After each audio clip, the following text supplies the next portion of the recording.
área X, tudo bem? Estamos de volta aqui no Projeto X, aquele que multiplica as suas chances de aprovação. Estamos aqui no X do Enem, questões recorrentes da prova do Enem, em que a gente vai visar a possibilidade de cair algo parecido novamente. Então a gente vai trabalhar algumas competências e dentre elas a gente vai começar falando de pH, que é um assunto recorrente e tem um pouquinho de matemática e de lógica, que faz parte da competência 2. Então vamos lá. O pH informa a acidez ou a basicidade de uma solução. A escala a seguir apresenta a natureza e o pH de algumas soluções e da água pura a 25 graus Celsius.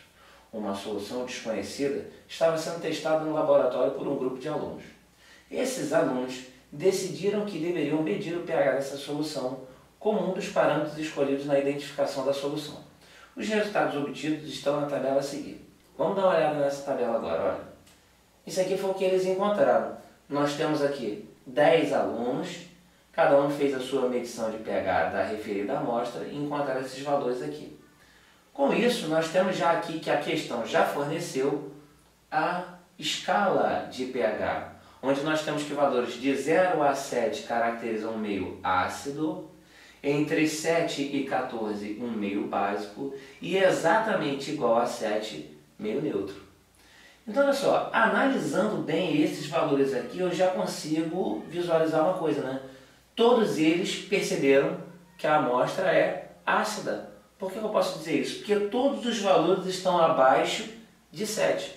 Não se esquecendo que esses valores aqui se referem a uma mesma amostra. Cada um fez uma medição e achou um valor diferente, por motivos externos que possam ter interferido nesse resultado. Mas não tem problema. Se eu tivesse que fazer uma estimativa desse resultado, vamos fazer uma média. Qual seria a média de pH? Olha para todos esses valores aí, sem ter que fazer a conta. Qual é o valor que mais se repete? Estou percebendo que é o número 5, né? Então olha só, um está um pouquinho acima de 5, o outro está abaixo. Então a gente vai fazer que a média de pH dessa amostra era pH 5. Então tudo bem, analisei a tabela. Agora eu vou partir para o que a questão quer. Vamos ver aqui. Ó. Da solução testada pelos alunos, o professor retirou 100 ml e adicionou água até completar 200 ml de solução diluída. O próximo grupo de alunos a medir o pH deverá encontrar para o mesmo. Então vamos pensar. Ele pegou uma alíquota daquela amostra. Essa alíquota tem o mesmo valor de pH do original. E ele diluiu, completando até 200 ml de água. Ou seja, ele mudou o volume. Qual é a lógica que a gente aplica? Isso aqui é uma lógica matemática. Você já sabe que a amostra é ácida, ela tem um volume. Você adiciona água diluindo essa solução, então você aumenta o volume. Quando você aumenta o volume, a concentração diminui. São grandezas inversamente proporcionais. E se a concentração de um ácido diminui, o que você tem? Automaticamente ocorre o aumento do pH. Então vamos lá novamente. O aumento do volume diminui a concentração, consequentemente gera o aumento do pH. Mas em momento algum a amostra vai deixar de ser ácida. Ela apenas muda um pouco a sua concentração, mas mantém o parâmetro de acidez. Então vamos olhar para as opções agora. Letra A. Essa amostra vai apresentar valores inferiores a 1. pH menor que 1 é uma amostra absurdamente ácida. Não tem como, né? Se a amostra que eles mediram antes tinha pH 5 e eu estou dizendo para vocês que o pH vai aumentar um pouco devido à diluição, não pode ser a letra A. Letra B, vai apresentar os mesmos valores. Não, né? A gente acabou de ver pela escala, pela lógica matemática que isso não vai acontecer, os valores mudam. Letra C, valores entre 5 e 7. Pode ser, são valores razoáveis. A amostra original tem uma média de pH 5. Se eu disse que esse pH vai subir um pouquinho, então vai passar de 5, pode ser 5,5, 6, 6,5, mas não vai ultrapassar de 7, porque a amostra não vai deixar de ser ácida. Então, essa letra C aqui, ela é plausível. Então, eu já vou começar a namorar essa letra C como uma possível resposta, mas vou analisar a D e a E. Letra D, valores entre 5 e 3. Não pode, né? Porque não vai ter como diminuir de 5. Senão a amostra estaria ficando mais ácida, não é o caso. Letra E, sempre o valor 7. Não, né? Porque se eu visse que a amostra original era ácida, colocar água não vai neutralizar a amostra. Então, realmente, a gente vai ficar com a letra C. Reparem que pH trabalha com escala logarítmica, trabalha com concentração, mas a gente não precisou fazer nenhum tipo de cálculo aqui. Fui direto pela lógica, que é um tipo de abordagem do Enem. Então, fica de olho, tudo bem? Vamos passar para uma próxima questão?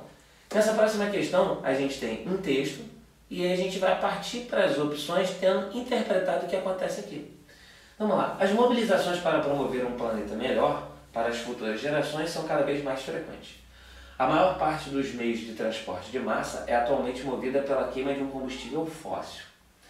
A título de exemplificação do ônus causado por essa prática, basta saber que um carro produz, em média, cerca de 200 gramas de dióxido de carbono por quilômetro percorrido.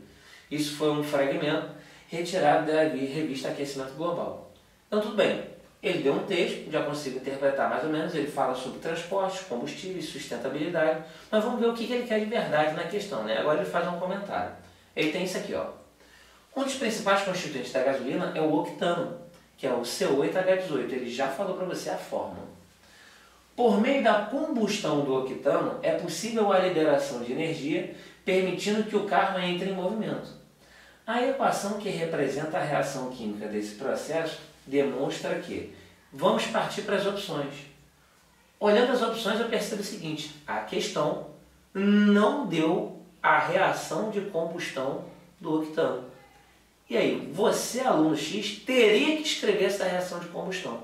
Então, vamos lá. O que é uma combustão? É uma queima. E para você queimar alguma coisa, você precisa de oxigênio. Então, você vai ter o octano reagindo com oxigênio e produzindo CO2 e água. No texto ele fala que é uma combustão completa. Toda combustão completa produz CO2 e água. Então a gente escreve a reação balanceada aqui. Olha como é que vai ficar a reação balanceada da combustão do octano. Então é o C8H18 que reage com o O2, produzindo CO2 e água. Toda reação que você escreve, você tem que balancear. Fazendo o balanceamento, eu percebo que se eu tenho 8 carbonos aqui, eu preciso ter 8 aqui também. Então 8 de CO2. Se eu tenho 18 hidrogênios, o hidrogênio aqui só tem 2, né? Então eu tenho que multiplicar por 9 para ficar 18 também. Os oxigênios, 8 vezes 2, 16. Com 9 daqui, 25. Qual é o número que eu multiplico por 2 que dá 25? Seria 12,5. Mas a gente não tem o hábito de fazer balanceamento com números decimais. A gente costuma colocar na forma de uma fração irredutível. 12,5 na forma de uma fração irredutível seria 25 sobre 2. Então é essa reação que a gente vai julgar. Simples, vou partir para as opções. No processo, a liberação de oxigênio sob a forma de O2. Em uma combustão você libera oxigênio? Não, né? Você precisa de oxigênio para ela acontecer. O oxigênio é o gás comburente. Ele é o que alimenta a queima do combustível. Não é a letra A. Letra B. O coeficiente estequiométrico para a água é de 8 para 1 de octano. O coeficiente que eu coloquei aqui na água é o número 8? Não, né? Então essa letra B também está errada.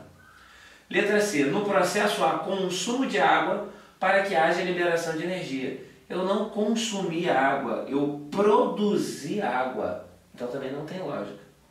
Letra D. O coeficiente estequiométrico para o oxigênio é de 12,5 para 1 do octano. Então, ó, para cada 1 do octano, eu teria 12,5 de oxigênio. 12,5 pode ser, né? Ele resolveu essa fração aqui, o que não é uma coisa muito comum. Mas ele quis que você resolvesse essa fração aqui e soubesse o número na forma decimal. Então, 25 meios correspondem a 12,5. Então, essa letra D está correta. Mas vamos ver o erro da letra E. O coeficiente estequiométrico para o gás carbônico é de 9 para cada 1 de octano. Eu tenho 1 de octano, mas do gás carbônico eu só tenho 8.